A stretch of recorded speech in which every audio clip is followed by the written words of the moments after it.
যে নগাঁও পুলিচে বিশেষকৈ তাৰ এগৰাকী অতিৰিক্ত আৰক্ষী অধীক্ষক জয়ন্ত বৰুৱাই সম্পূৰ্ণ একপক্ষীয়ভাৱে আমাৰ দলৰ নেতা কৰ্মীৰ ওপৰত সাংঘাতিকভাৱে মানসিক হাৰাশাস্তি আৰম্ভ কৰিছে। আনকি আজি ৰাতিপুৱাও বিনা কাৰণত ব্ৰহ্মবিল আৰু খাটোৱাল গাঁৱত আমাৰ যিবিলাক ইলেকশ্যন এজেণ্ট দিয়া আছে কালিলৈ, যিবিলাকে ইলেকশ্যন এজেণ্টৰ ডিউটি কৰিব, সেইবিলাকৰ ঘৰত গৈ পেলাই মানে ভাবুকি দিছে। কোনো কথা নাই, মানে ইলেকশ্যন এজেণ্ট কৰিব নালাগে।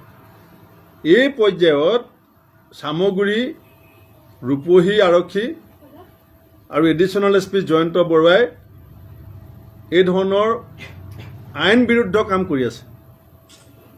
সেইকাৰণে মই ৰাতিপুৱাই DGP ডাঙৰীয়াক, আৰক্ষী সঞ্চালক প্ৰধান ডাঙৰীয়াক আৰু chief election officer Anurag Goel ডাঙৰীয়াক কৈছিলোঁ যে এই ধৰণৰ আইন বিৰুদ্ধ আৰু একপক্ষীয় প্ৰশাসনিক বিষয়াৰ ব্যৱহাৰটো নিয়ন্ত্ৰণ কৰক,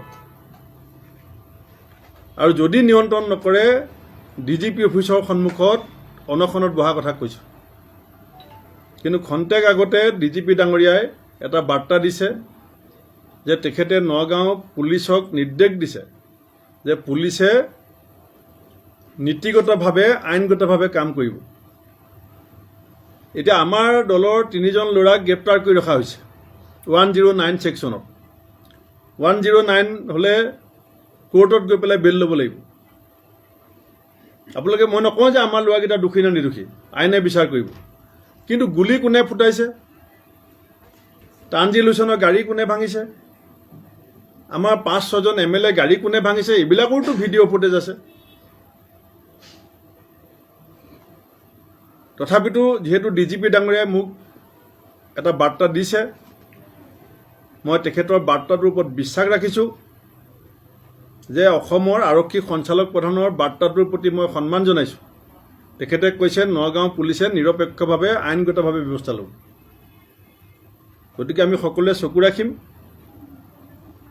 আৰু বিহালীটো আপোনাৰ বঙাইগাঁৱত, চিডলিত, ধলাইত কি ধৰণে আচৰণ চলি আছে আপোনালোকে নিজেই দেখুৱাই আছে। গতিকে মুখ্যমন্ত্ৰী ডাঙৰীয়াকো মই আহ্বান জনাইছোঁ যে জনমতৰ ওপৰত বিশ্বাস ৰাখক, জনতাৰ মতক সন্মান জনাবলৈ শিকক। বুলেটৰ বাহাদুৰি দেখুওৱা বন্ধ কৰক, বেলটৰ শক্তি প্ৰতি শ্ৰদ্ধাশীল হওক। নিৰ্বাচন শান্তিপূৰ্ণভাৱে অনুষ্ঠিত হোৱাটো আমি আন্দোলন কৰি পেলাই এটা পৰিস্থিতি আৰু জটিল কৰিব বিচৰা নাছিলোঁ, কিন্তু উপায় কি আছে? গতিকে এই পৰিস্থিতিৰ পৰা অসমৰ ৰাইজেও কিন্তু পৰিত্ৰাণ বিচাৰিছে। সেইকাৰণে মই DGP ডাঙৰীয়াক অসমৰ সংবাদ মাধ্যমৰ জৰিয়তে পুনৰ কৈছোঁ, আপোনাৰ বাৰ্তাটোক মই আস্থাত লৈছোঁ। আপুনি নগাঁও পুলিচক কিন্তু এতিয়াও 100% নিয়ন্ত্ৰণত নাই। ধন্যবাদ। প্ৰতিবাদী কাৰ্যসূচীটো প্ৰত্যাহাৰ হ'ল DGP ডাঙৰীয়াই কোৱা। তেখেতে কৈছে যে এজ পাৰ, যেতিয়া DGP অফিচৰ সন্মুখত যাম বুলি কৈছোঁ, স্বয়ং DGPয়ে মোক এটা বাৰ্তা দিছে যে এজ পাৰ ৰুল হ'ব, আই ইনষ্ট্ৰাক্টেড ছুপাৰিণ্টেণ্ডেণ্ট অফ পুলিচ নগাঁও। এতিয়া আমি চাইছোঁ, কাৰণ আমাৰোতো আন্দোলন কৰিবৰ কাৰণে উদ্বাউল হৈ থকা নাই, আমাক বাধ্য কৰা হৈছে। চামগুৰিত দেখা যে এগৰাকী সংবাদকৰ্মীক আক্ৰমণ কৰিছিলে, সেই ক্ষেত্ৰতো মুখ্যমন্ত্ৰীগৰাকীৰ ক'ৰবাত কিবা থাকিব পাৰে নেকি?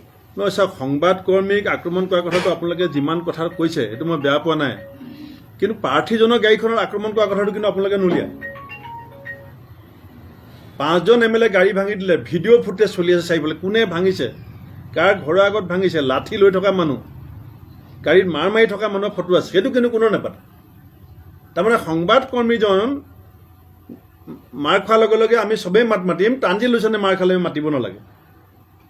আমিতো সদায় কৈছোঁ গণতন্ত্ৰৰ 4ৰ্থ স্তম্ভক আমি সন্মান কৰোঁ। মইতো যিদিনাখন এই ঘটনাটো হৈছে লগে লগে কৈছোঁ যে সংবাদকৰ্মীজনৰ গাত যোনে হাত দিছে তেওঁক আইনগতভাৱে শাস্তি দিয়ক, তেওঁক মাৰাজনক শাস্তি দিব লাগে, কিন্তু তানজিল হুছেইনক মাৰাজনক শাস্তি দিব নালাগে। এইটো কেনেকুৱা নিয়ম? তাৰমানে আনকণ্টেষ্ট হ'ব লাগিছিল নেকি? অসমৰ ৰাইজে আমাক কওক যে বিজেপিক ক'তো আপোনালোকে কণ্টেষ্ট নকৰিব, ৱাক অভাৰ দিব, নমিনেশ্যন দিব নালাগে, আমি মানি ল'ম। কিন্তু আমি যদি নমিনেশ্যন নিদিওঁ অসমৰ ৰাইজে ক'ব ভূপেন বৰা বিজেপিৰ লগত মিলি গ'ল,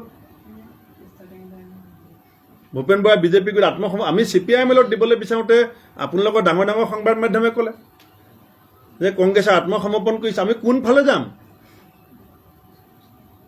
আমি CPIM লগত দিব বিচাৰিছিলোঁ, ইউনিটি কলৈ কৰোঁ। আপোনালোকে আমাক কৈছে যে আত্মসমৰ্পণ নকৰিব, জয়ন্ত বৰাক দিয়ক। আমি জয়ন্ত বৰাক দিছোঁ। শক্তিশালী প্ৰাৰ্থী দিয়ক, আমি শক্তিশালী প্ৰাৰ্থী দিছোঁ, এতিয়া জিকিব।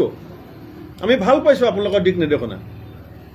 আমি আপোনালোকক শুনো, আপোনালোকক শ্ৰদ্ধা কৰোঁ, আৰু আপোনালোকৰ লগত আমি সদায় আছিলোঁ, সদায় আছোঁ আৰু সদায় থাকিম।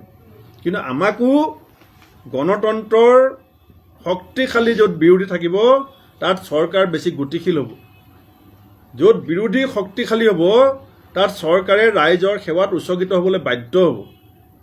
বিৰোধীবিহীন চৰকাৰ স্বেচ্ছাচাৰী হ'ব, বিৰোধীবিহীন চৰকাৰ একনায়কত্ববাদী হ'ব। আমি ৰাইজৰ হৈহে কৰি আছোঁ।